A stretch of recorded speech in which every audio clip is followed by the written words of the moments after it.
Coba. Cepat. Kamu itu mana?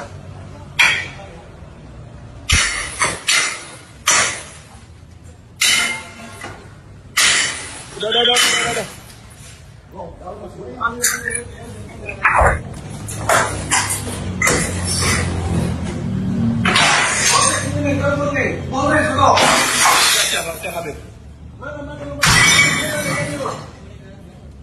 Halo, apa Habib mana? Telepon kok mana handphone?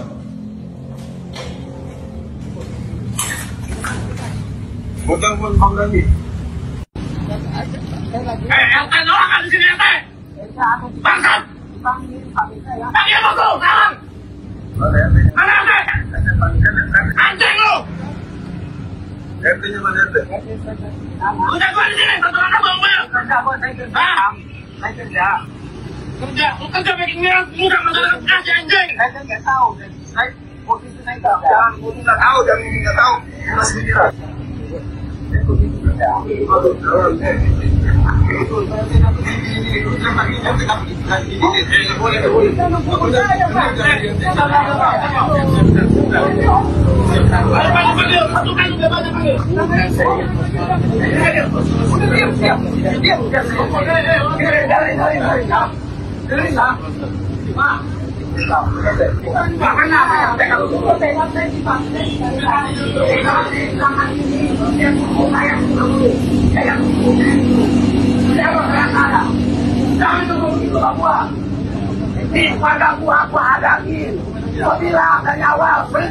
di mana? Kan saya orang Duren Jaya sini. Iya, itu dari mana? Lu asli lu orang mana? Saya Manado. KTP. Manado. KTP anjing. Tir memperlihatkan oknum warga melakukan razia toko minuman keras atau miras viral di media sosial. Peristiwa terjadi di kawasan Ruko Emerald Spring, Kelurahan Bekasi Jaya, Kecamatan Bekasi Timur, Kota Bekasi. Dalam video yang beredar, terlihat sejumlah warga mendatangi toko yang menjual minuman beralkohol dengan amarah yang membuncah. Mereka terlihat memaki beberapa orang di depan toko, melontarkan kalimat makian yang menyinggung keberadaan tempat menjual minuman beralkohol tersebut. Dari video lain yang juga beredar di media sosial, terlihat kondisi toko porak-poranda dihantam menggunakan tongkat baseball oleh seorang pria. Kursi, meja, kaca, serta lemari es berisi miras dirusak tanpa ampun. Tak ada seorang pun yang berani menghentikan aksi anarkis pria bertongkat baseball tersebut. Menanggapi hal itu, Kepala Satpol PP Kota Bekasi, Karto, mengatakan peristiwa razia dan pengerusakan oleh warga terjadi pekan lalu. Karto tak menyebut secara rinci alasan oknum warga melakukan razia dan pengerusakan toko miras bernama Tiger. Toko miras berizin di Bekasi dirusak sekelompok orang. Permadi Arya sebut pelakunya oknum Habib. Toko minuman keras atau miras berizin lengkap di Ruko Emerald Spring, Kelurahan Bekasi Jaya, Kecamatan Bekasi Timur, Kota Bekasi, dirusak sekelompok orang. Video aksi pengerusakan disertai makian oleh sekelompok orang tersebut beredar di media sosial. Salah satunya diunggah pegiat media sosial sekaligus aktivis anti-intoleransi, Permadi Arya alias Abu Janda, Jumat tanggal 20 Desember 2024. Dalam caption video, Abu Janda menyebut, aksi sekelompok orang tersebut adalah premanisme dan vandalisme, dengan membawa-bawa suku atau sara. Abu Janda juga mentaging video dalam captionnya, ke akun Aibtu Zakaria alias Jacqueline Choppers, anggota Subdit Jatanras di Treskrimum Polda Metro Jaya, yang juga seorang YouTuber. Izin dan Jacqueline Choppers, saya diteleponin teman-teman anak timur. Mereka gak terima dengan aksi premanisme dan vandalisme. Apalagi bawa-bawa suku sara seperti ini, tulis Abu Janda. Saya sudah sampaikan ke teman-teman agar jangan gerak dulu. Serahkan kepada abang-abang polisi. Mohon atensi Bang Jack, agar segera ditindak para pelaku, untuk menghindari aksi balasan main hakim sendiri. Ujar Abu Janda. Abu Janda menyebut, pelaku pengerusakan adalah oknum Habib biadab, yang kerap meresahkan masyarakat. Oknum-oknum Habib biadab ini memang semakin meresahkan masyarakat. Mereka serasa raja kecil, akibat sering disuntangannya sama orang-orang bodoh. Info TKP, Ruko Emerald Spring, Bekasi Timur. Info pelaku, FP Cikarang, tulis Abu Janda. Sementara itu, Kepala Satpol PP Kota Bekasi, Karto, mengatakan toko minuman keras miras, dirusak oknum warga di Ruko Emerald Spring, Kelurahan Bekasi Jaya, Kecamatan Bekasi Timur, Kota Bekasi, memiliki izin resmi dan lengkap. Di depan perumahan Emerald, Bekasi Timur, itu sudah izinnya lengkap. Posisinya juga bukan di perumahan, tapi di ruko pertokoan, kata Karto, Kamis tanggal 19 Desember 2024. Karto tak menyebut secara rinci, alasan oknum warga melakukan razia dan pengerusakan. Toko yang menjual miras itu, diketahui memiliki nama Tiger Drink Shop. Dia menambahkan, Satpol PP Kota Bekasi belum menerima laporan dari masyarakat, terkait penolakan operasional toko miras tersebut. Berdasarkan informasi yang ia dapat, warga diketahui telah melapor ke Kecamatan Bekasi Timur, terkait penolakan keberadaan toko yang menjual miras. Dari masyarakat laporan ke kita Satpol PP belum ada, tapi ada komplain dari masyarakat ke kecamatan, terkait keberadaan toko miras, jelas dia. Pihak kecamatan, lanjut Karto, sejatinya hendak menggelar mediasi, antara warga yang mengajukan komplain, dengan pihak pemilik usaha toko miras. Hanya saja, sebelum hal itu terlaksana, aksi razia dan pengerusakan, kandung terjadi, sampai video amatir yang merekam peristiwa itu viral di media sosial. Iya, ada komplain dari masyarakat, tapi sebelum dilakukan mediasi, sudah kejadian pengerusakan, jelas dia. Saat ini, kasus pengerusakan toko miras telah dilaporkan ke polisi oleh pemilik usaha, sehingga masuk ke ranah penyidik. Sudah ranahnya dari pihak kepolisian. Kalau dari Pol PP, itu ada izinnya. Pengusaha ini tidak melakukan pelanggaran izin, tegas dia. Video amatir memperlihatkan oknum warga melakukan razia toko miras. Peristiwa terjadi di kawasan Ruko Emerald Spring, Kelurahan Bekasi Jaya, Kecamatan Bekasi Timur, Kota Bekasi. Dalam video yang beredar, terlihat sejumlah warga mendatangi toko yang menjual minuman beralkohol, dengan amarah yang membuncah. Mereka terlihat memaki beberapa orang di depan toko, melontarkan kalimat makian yang menyinggung keberadaan tempat menjual minuman beralkohol tersebut. Dari video lain yang juga beredar di media sosial, terlihat kondisi toko porak-poranda, dihantam menggunakan tongkat baseball oleh seorang pria. Kursi, meja, kaca, serta lemari es berisi miras, dirusak tanpa ampun. Tak ada seorang pun yang berani menghentikan aksi anarkis pria bertongkat baseball tersebut. Kau dari mana? Kan saya orang Duren Jaya sini. Iya, kau dari mana? Asli orang mana? Saya Manado. KTP. Manado. KTP anjing! Pangkat! Panggil apa kau? Sekarang! Mana anjing? Anjing lu! RT-nya mana RT? Coba. Kamu ini kemana?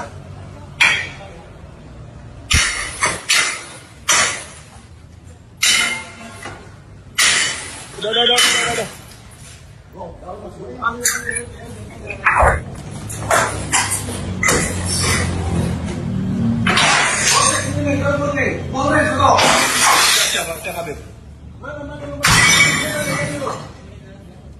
Halo? Apa Habib mana? Telepon kau mana handphone? Ya, harap maklum ya. Inilah cara agama damai membela Tuhannya, dan meminta jizyah atau uang preman, dengan baik-baik.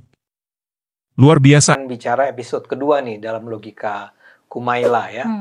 Kali ini saya ingin bertanya pada Anda atau minta pendapat Anda, minta penjelasan Anda tentang Nabi Muhammad atau Islam itself sebagai pemuka agama atau sebuah agama yang kesannya mempromosikan perang. Ya, jadi gini, seringkali dalam perdebatan orang mengatakan bahwa bagaimana mungkin Anda mengatakan Islam itu adalah sebuah agama yang damai? Karena pada faktanya ya, Nabi Muhammad sendiri adalah panglima perang, berperang berulang kali, bahkan ada sebuah catatan yang mengatakan dia memimpin pasukan Islam itu sampai mungkin 27-28 kali, ya, walaupun perang yang besar itu 7-8 kali. Dan kemudian dia juga membunuh, dia berperang dalam artian fisik ya, bukan berperang ide, bukan berperang gagasan, tapi berperang secara betul-betul fisik perang, ya. Sehingga orang mengatakan, dan itu ada ayat-ayatnya, kata-katanya ya, nanti tolong Anda jelaskan, ada ayat-ayatnya, artinya itu diakui oleh Al-Quran sendiri, atau bahkan ada perintah dari Tuhan sendiri bagi orang Islam untuk berperang. Nah, ini kemudian seringkali kemudian dibandingkan dengan agama lain. Misalnya saja dengan Kristen kan. Kristen itu Ya, apakah Tuhan Yesus kalau dalam pandangan orang Kristen atau bagi kami orang Islam itu kan menganggap ya dia nabi, tapi nabi yang betul-betul datang dari bawah, bukan perang dia. Dia itu adalah seorang mungkin zaman sekarang lebih ke LSM gitu kali ya. Bergerak di tengah masyarakat, membangun kesadaran masyarakat, bahkan dia punya prinsip kalau kamu dipukul pipi kiri, kasih pipi kanan atau kebalik ya. Kalau kamu dipukul pipi kanan, kasih pipi kiri. Ini kan jadi kayak beda banget sama Islam. Nah, yang kita ingin bicarakan di sini Islamnya dulu nih. Apa pendapatmu atau penjelasanmu tentang Islam sebagai sebuah agama perang atau Nabi Muhammad sebagai panglima perang ini?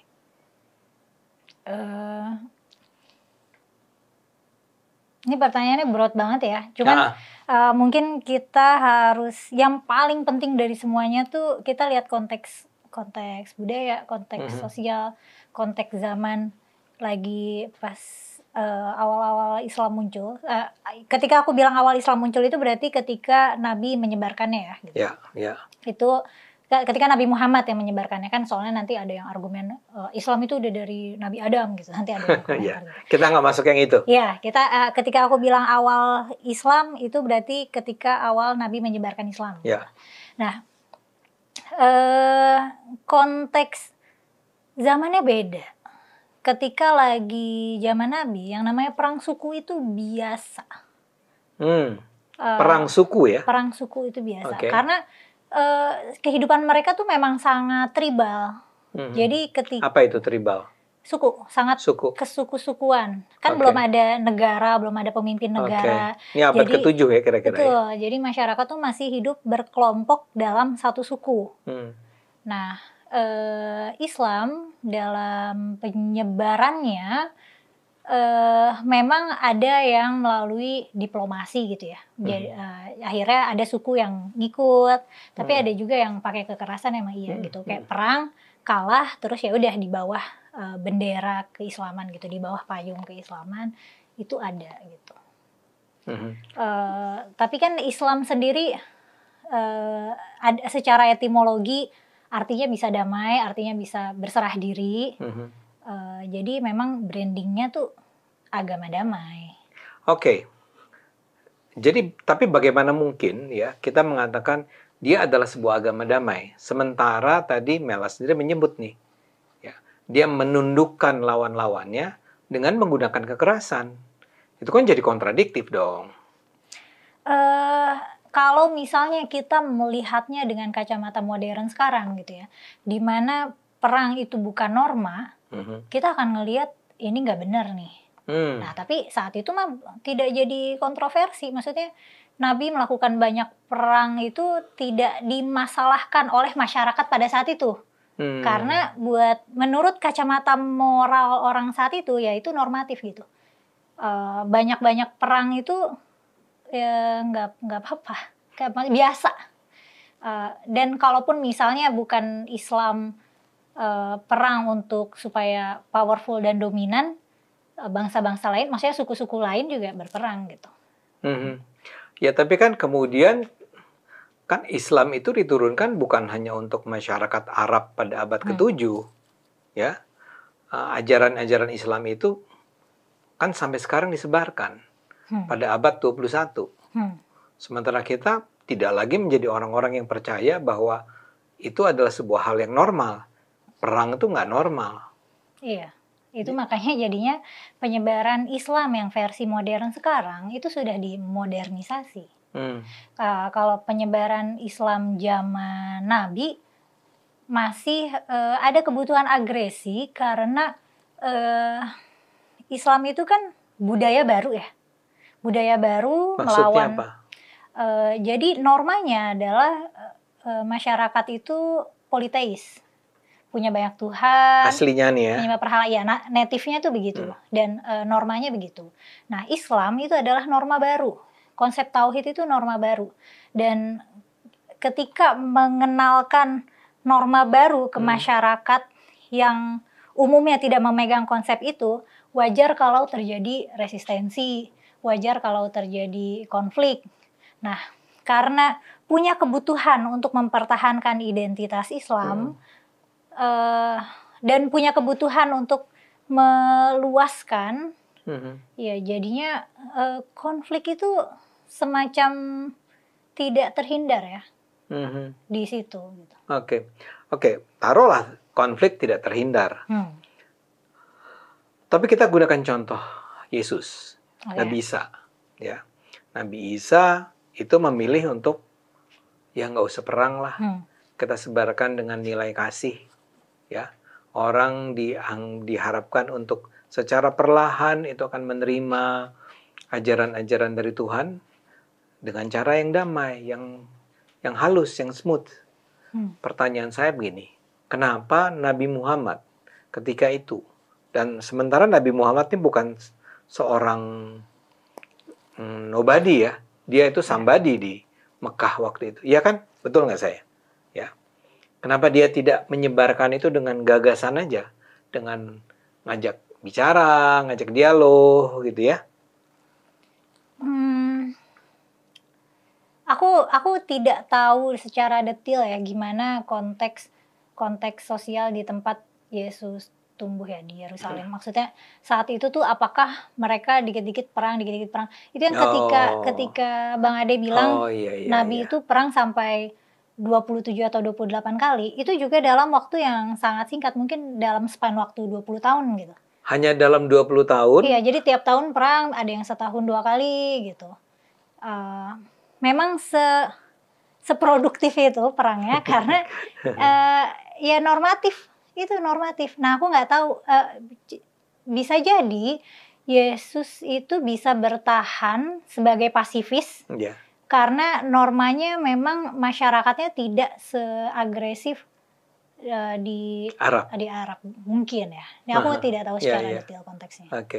Kalau begitu bisa nggak disebut sebagai yang tadi di awal pertanyaannya, Islam itu adalah sebuah agama yang justru mendukung, menyarankan agar umat Islam menggunakan perang? Aku nggak bisa bilang enggak. Karena memang... Aku nggak bisa bilang enggak. Artinya kamu setuju itu? Dalam konteks. Karena perintahnya memang ada, dan ancamannya memang ada. Maksudnya gimana? Ini Nabi Muhammad kan punya kepentingan untuk menyebarkan Islam. Ancaman Nabi Muhammad dieksekusi, itu ada. Ancaman bahwa Nabi Muhammad, dia itu diancam. Betul. Ancaman Nabi kan punya misi untuk menyebarluaskan Islam gitu. Dan ancaman itu ada, resistensi masyarakat itu ada. Jadinya mungkin dari ancaman itu Nabi Muhammad jadi punya urgensi untuk memperbesar kekuatan, memperbesar kekayaan, memperbesar wilayah, memperbesar pengaruh. Karena membawa misi itu gitu. Dan salah satu caranya ya memang perang gitu. Dan saat itu Tuhan, maksudnya saat itu wahyu melegitimasi perang gitu. Saya tahu Anda adalah orang yang belajar Islam secara serius nih, ya. Boleh nggak Anda kasih contoh nih kepada kita semua tentang misalnya, Anda kan menyebut tadi memang wahyunya sendiri melegitimasi. Bisa nggak contoh-contohnya memang di Quran sendiri ada itu? Ya, di Quran sendiri ada. Ya, boleh nggak di-share? Ada beberapa ya, tapi perlu diperhatikan ayat-ayat ini turun ketika lagi panas ya, ketika lagi masa perang, lagi masa konflik. Ada juga ayat-ayat yang turun ketika lagi masa damai, dan itu memang menyarankan untuk gak boleh perang. Gitu. Gini, jangan masuk ke masa damai dulu. Kita bicara tentang masa perang. Ayatnya itu seperti apa? Misalnya ada apa ya? Waqtuluhum haitsu saqiftumuhum wa akhrijuhum min akhrajukum wal fitnatu asyaddu minal qatl. Jadi kayak bunuhlah, kebetulan kata bunuh dan kata perangilah, bunuhlah dan perangilah itu katanya sama ya. Akar katanya sama. Jadi kayak perangilah orang-orang orang kafir gitu dimanapun kalian temukan, terus usir dari tempat di mana mereka mengusir kamu ya gitu. Terus ada juga misalnya apa ya? Tadi apa? Perangilah dan bunuhlah itu dan secara bunuhlah. etimologi sama. Masalahnya kata bunuh dan kata perang itu secara etimologi sama, pakai qatala sama katanya. Jadi ada juga kayak waqatilul ladzina yuqatilunakum, dan perangilah orang yang memerangimu, wala ta'tadu, tapi jangan berlebihan karena innallaha la yuhibbul mu'tadin gitu. Allah nggak suka yang orang-orang yang berlebihan itu. Ada beberapa ayat sih yang yang memang perintahnya tuh perangilah gitu. Jadi itu beneran ada perintahnya gitu. Ada perintahnya. Jadi memang Quran sendiri menyatakan perangilah dan bunuhlah, ya. Dan yang diperangi dan dibunuh itu adalah orang kafir. Orang kafir. Yang di sana definisi kafir itu adalah orang yang tidak berserah diri pada Islam, orang yang tidak menyerah pada Islam. Kalau orang bukan Islam itu masuk dalam kategori kafir nggak? Iya. Kalau dalam terminologi Islam ya, orang kafir itu adalah non-Islam. Jadi dengan kata lain sebetulnya Quran memerintahkan umat Islam untuk memerangi orang non-Islam. Oh, aku harus koreksi nih. Jadi ada juga orang Yahudi dan Nasrani yang secara terminologis disebutnya ahlul kitab. Jadi ada maksudnya ahlul kitab, kitabul Injil ya, Alkitab dan Injil gitu. Ada kategori orang kafir dari golongan ahlul kitab gitu. Jadi berarti ada golongan ahlul kitab yang nggak diperhitungkan kafir gitu. Oke, jadi ada orang non-Muslim yang tidak diperhitungkan kafir. Sebenarnya secara arti ya, kafir itu kan artinya ingkar, mengingkari Allah gitu, mengingkari ajaran Allah. Bisa jadi orang yang ahlul kitab yang tidak termasuk kafir adalah yang tidak menentang Nabi ya, yang tidak menentang Islam, yang tidak menentang wahyu Allah yang Al-Quran ini gitu. Oke. Karena bagi orang Islam, apa yang tertulis dalam Quran itu kita pakai sampai sekarang abad 21. Itu dibaca kan? Iya. Nah, kalau begitu ya, perangilah orang kafir. Itu pertama-tama. Apakah itu artinya memang kami umat Islam, orang Islam kita, itu harus memerangi orang-orang non-Muslim?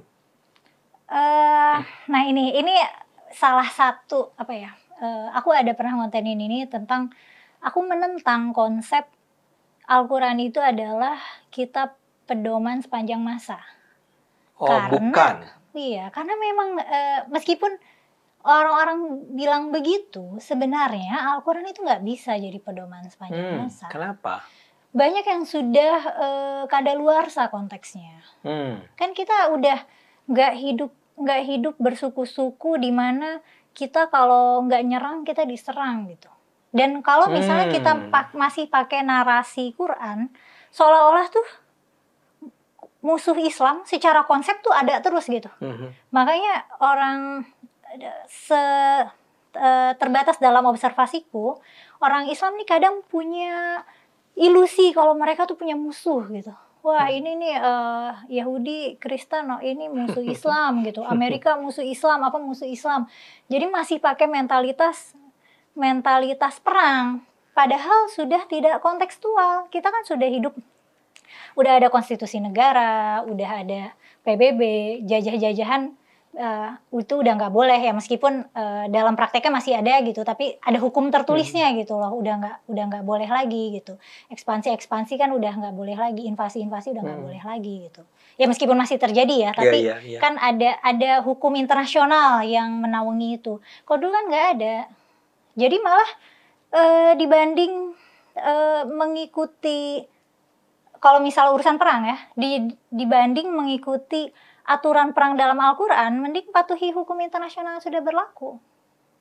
Yang dibuat oleh manusia. Yang dibuat oleh manusia. Dan yang mana itu lebih progresif. Maksudnya lebih lebih mementingkan kemanusiaan secara universal dan tidak memedulikan identitas kelompok tertentu gitu. Kalau dulu kan saat itu Islam itu punya kebutuhan untuk disebarluaskan dan untuk menjadi dominan. Kita kan udah nggak perlu, kita sudah hidup aman di bawah naungan negara gitu. Oke, saya ulang nih ya. agar jelas nih kenapa dianggap bahwa ada, atau paling gampang gini, Anda kira-kira kan tadi mengatakan sebetulnya agama seperti yang diajarkan pada abad ke-7 itu udah nggak relevan. Sebagian paling tidak. Termasuk soal perang ini. Terutama soal perang ini. Kalau misalnya gini, kan ada misalnya yang bilang makanya Al-Quran tuh diamalkan secara utuh. Ya terus masa kita mau mengamalkan ayat misalnya wa idza laqitumul ladzina kafaru fadharba riqab gitu. Dimanapun kamu ketemu orang kafir, penggal kepalanya. Kan nggak mungkin. Meskipun, dan itu kan akhirnya jadi oleh para mufasir itu ya makanya dilihat ini konteksnya kan ini lagi masa perang. Nah kalau misalnya konteksnya sudah tidak kontekstual kan berarti sudah tidak relevan gitu. Jadi dia diturunkan pada masa di mana kayak tadi kamu ceritakan ya. Betul. Ini ada Islam dikembangkan oleh kelompok tertentu yaitu kaum muslim ya. Terus ketika mereka berkembang, mereka diserang. Diancam, betul. dibatasi. Karena kan aneh kan. Ya. Maksudnya itu kan dan memang, budaya baru gitu. Dan memang betul secara faktual, historis memang mereka diserang. Ada yang diserang, ada memang nyerang duluan gitu. Maksudnya kalau secara historis ya. Yang nyerang duluan yang mana ya? Maksud saya gini, yang ini kan saya bicara begini berdasarkan apa yang diajarkan pada saya sejak saya kecil, remaja dan seterusnya kan. Kan gambarannya kira-kira yang selama ini saya peroleh adalah ini Islam tumbuh dengan damai sebetulnya kan, ya aslinya. Nah, Anda wajah aslinya itu gimana sih? Ya nggak tahu saya. Yang saya tahu mereka berkembang. Nabi Muhammad itu tidak mengajarkan peperangan. Kemudian mereka mulai diancam. Pakai istilah Anda tadi apa, diancam atau apa ya? Iya. Ya jadi mulai si orang-orang Quraisy itu tidak setuju nih dengan perkembangan Islam. Ada yang ditangkap, disiksa, bahkan sampai ada yang siapa, Bilal ya? Ya kan? Itu sampai dia disiksa, hampir ditelanjangi di bawah padang pasir, di bawah matahari terik dan seterusnya. Ketika itulah mulai orang-orang Islam merasa harus melawan. Ini cerita yang benar nggak sih? Aku harus kembali lagi, siksa-siksaan, ancam-ancaman itu adalah norma. Ketika itu. Seperti perang juga norma, maka siksaan juga norma. Ya, bunuh-bunuhan itu norma. Saling membunuh antar suku itu norma, karena kepentingan suku adalah keamanan bagi suku mereka sendiri gitu. Jika keamanan mereka terancam, mereka akan menyerang orang yang mengancam keamanan suku tersebut. Kalau konteksnya kaum Quraisy itu adalah kaum yang besar dan kuat. Nah, terus ada Islam. Ini aneh nih, kan kaum Quraisy itu tadinya yang dominan. Ini kayak mungkin di mata kaum kafir Quraisy gitu ya. Ini Islamnya aneh, sesat gitu. Jadi mereka harus mereka memandang ini sesat ya? Iya betul, makanya orang memerangi Nabi. Nah, Nabi itu kan dianggap dan itu kan tertulis ceritanya di Quran dan di berbagai sirah. Tuduhan kepada Nabi kan Nabi itu sesat, Nabi itu orang gila gitu. Dan makanya mereka itu pengen mengeksekusi Nabi karena menurut mereka Nabi ini orang aneh. Tapi kan kalau dari sisi orang Muslim kan mereka ngerasa mereka adalah kelompok yang selamat dan ingin menyebarkan ajaran itu gitu karena supaya selamat gitu. Karena itulah terjadi konflik. Tapi dengan kata lain sebetulnya mereka terancam oleh orang Islamnya, terancam oleh segala macam upaya untuk menghambat mereka untuk bisa membesar kan? Iya. Iya kan? Iya. Dan sebagai konteks memang perang suku itu kan biasa ya. Jadi memang perang suku itu gampang, gesekan itu gampang banget terjadi. Jadi kalau misalnya aku nih dari suku A, terus aku jalan-jalan sendirian, ada orang yang ganggu aku dari suku B, aku lapor ke kepala suku di kepala suku A. Kepala suku aku bisa aja ngajakin perang suku B. Separah itu ya? Separah itu. Oke. Jadi poinnya kan adalah Mela akan mengatakan bahwa hey, ayat-ayat yang minta agar kita berperang itu adanya di sebuah konteks sejarah di mana perang adalah sebuah hal yang normal dan pengadilan bukan norma. Pengadilan bukan norma. Nggak ada pengadilan. Tidak ada. Kalau pengadilan Islam Iya, itu kan baru diresmikan kan setelah kayak kehilafahannya udah besar gitu. Baru ada Artinya udah, pengadilan, Anda kira-kira ingat itu pada abad keberapa gitu? setelah ada kebutuhan untuk pengadilan. Maksudnya keformalannya itu bertahap ya. Ya.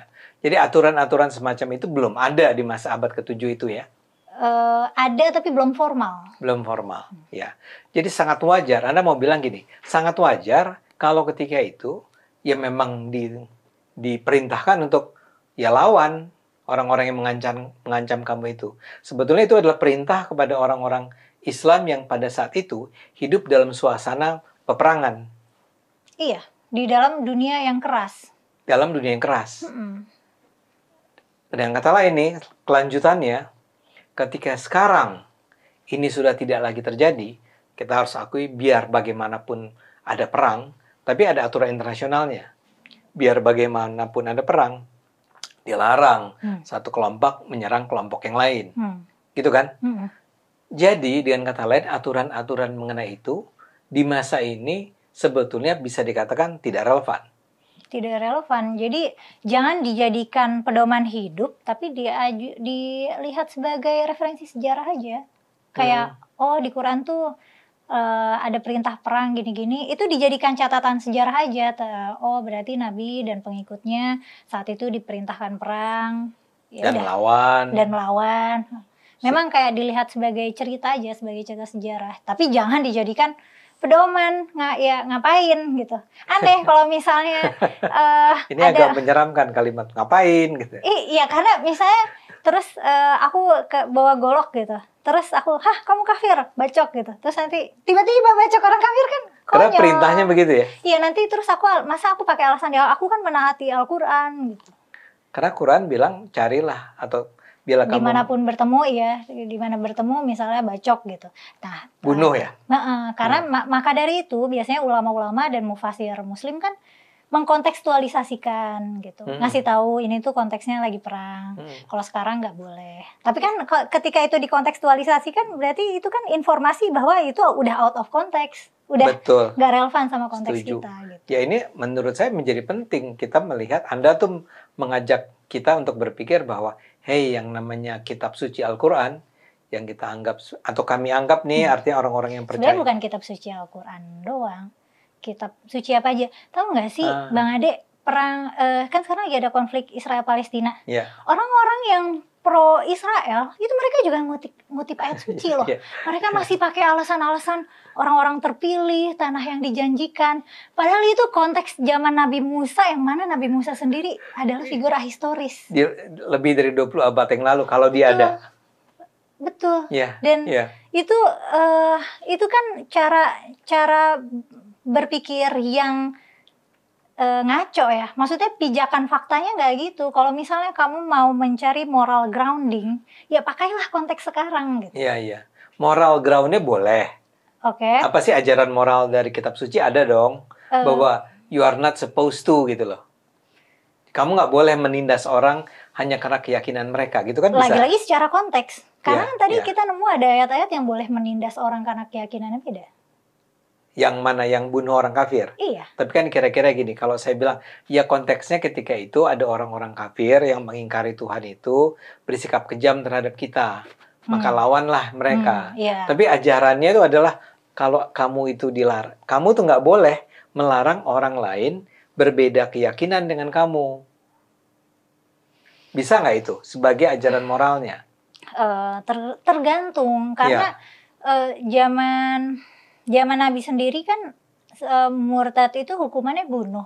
Tapi setelah damai kan baru tuh turun perintah gak boleh memaksa keyakinan orang. Dalam agama tuh gak ada paksaan. Ini mungkin akan menjadi bahan pembicaraan kita di sesi berikutnya ya. Karena menurut saya itu penting tuh. Bahwa Islam memang, itu dalam Quran dikatakan. Dalam Quran. Yang murtad tuh dibunuh. Iya. Ya. Tapi kemudian ada ayat lain yang bilang bahwa tidak boleh ada pemaksaan dalam agama. Oke. Tapi kita kembali ke perang dulu. Sebenarnya tadi juga relevan sama perang. Karena murtad dibunuh itu konteksnya perang. Jadi ketika ada orang yang memutuskan untuk keluar dari Islam, itu pasti dia keluar untuk jadi pengkhianat. Oh, bukan karena dia jatuh cinta sama dapat hidayah dari agama Iya. lain. Dulu tuh orang beragama zaman dulu tuh beda kayak orang di abad Islam kemasan, apalagi sama sekarang. Agama tuh sangat berkelindan dengan politik dan budaya. Karena saat itu belum ada negara, dan saat itu budaya sama agama tuh melebur. Jadi apa? Jadi agama-agama yang ada tuh agama adat. Agama-agama politeis yang mereka pegang tuh agama budaya. Nah, sedangkan di zaman modern sekarang ada garis-garis batas yang lebih jelas antara mana, meskipun masih berkelindan, tapi ada batas jelas mana agama, mana budaya yang bukan bagian dari agama, dan mana yang merupakan politik secara lebih murni gitu. Saya masih agak bingung dengan penjelasan yang terakhir ini. Anda mau bilang apa dengan itu?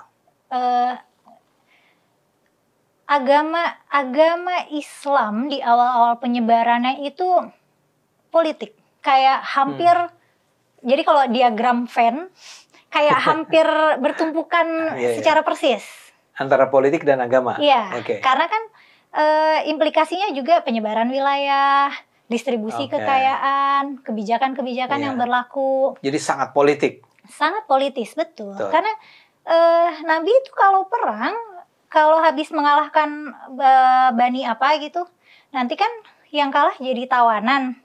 Anak kepala sukunya biasanya dinikahin. Itu Dinikahin resmi. Dinikahin resmi, dan itu jadi Nggak, bukan sekedar jadi budak. ada yang jadi budak dulu terus dinikahin, Oke, saya ada mau, yang ini langsung sebelum ada dinikahin. cerita. Nanti Anda balik ke sini ya. Cuman saya mau bilang, jadi waktu itu ini perang nih. Kamu adalah dari suku tertentu yang saya taklukkan oleh orang-orang Islam. Terus perempuan-perempuan di suku kamu itu bisa diambil oleh kami. Bisa, karena yang berkuasa adalah yang menang. Dan orang Islam melakukan itu. Iya. Oke. Dan Ini agak menakutkan ya. Karena ini menakutkan karena kita melihatnya dengan kacamata moral modern. Wah, ya. Kalau misalnya kita orang zaman dulu, mungkin maksudnya kalau aku bagian dari pasukan Muslim misalnya, mungkin pilihan aku hanya menang, karena jika aku kalah nanti aku yang diambil jadi budak sama suku lain. Menakutkan. Ya. Jadi karena menakutkan ya kita harus perang, ya kita harus menang. Iya. Dan kalau menang ya memang Anda punya hak untuk mengambil orang-orang yang Anda kalahkan itu sebagai budak Anda. Menurut norma saat itu. Iya. Makanya waktu itu terjadilah perbudakan. Mungkin saya agak belok nih. Maksud saya gini. Jadi itu bahkan diterapkan oleh pasukan Islam, oleh kaum Muslim ketika itu, dan itu dibenarkan oleh ajaran Islam di masa itu. Sebenarnya Islam tuh bukan membenarkan perbudakan ya. Perbudakan itu adalah praktek biasa yang diterapkan di mana-mana, di berbagai belahan dunia pada masa itu. Dan Islam ya konformis pada hal itu. Nggak pernah bilang nggak boleh gitu ya? Nggak bilang nggak boleh, tapi memerdekakan budak atau menebus budak agar merdeka itu adalah perbuatan baik, perbuatan berpahala gitu. Tapi kembali melarangnya sih enggak. Iya, tapi akhirnya kegiatan, maksudnya akhirnya kan perbudakan kan sampai hilang di Madinah karena banyak yang bersedekah dengan cara menebus budak. Tapi bisa jadi juga itu bertahap karena mungkin kalau tiba-tiba perbudakan diharamkan, ekonomi goyang ya nggak sih? Karena kan pengusaha-pengusaha itu tenaganya pakai tenaga budak. Budak kan nggak perlu digaji. Oke, tapi kembali ke tadi dulu. Jadi aslinya diagram Venn-nya itu gabung Islam, politik dan bisa jadi sangat hampir bertumpukan. Tapi menurut Anda sekarang udah berubah? Sekarang nggak terlalu bertumpukan kayak MUI, misalnya MUI sebagai lembaga yang boleh merilis fatwa kan mereka independen harusnya ya. Mereka kan independen. Udah gitu kan kita boleh kita boleh untuk kalau misalnya aku orang Islam, aku mau keluar dari Islam, aku tidak mengkhianati negaraku gitu. Iya kayak gitu. Jadi emang udah berubah sama sekali jadinya. Udah berubah sama sekali. MUI ngurusin sertifikasi halal aja. Iya benar. Negara nggak ngurusin agama orang harusnya. Oke. Saya tahu masih ada banyak pertanyaan, atau bukan saya tahu. Saya merasa ada banyak sekali pertanyaan nih yang harus saya terus ajukan dalam hal kaitannya antara Islam dan perang ini. Cuma saya takut penonton ini udah terlalu bosan mendengar kita ngobrol. Tapi mereka juga pasti kepengen tahu lebih lanjut. Jadi kita obrolin lagi di kesempatan yang lain ya. Boleh aja.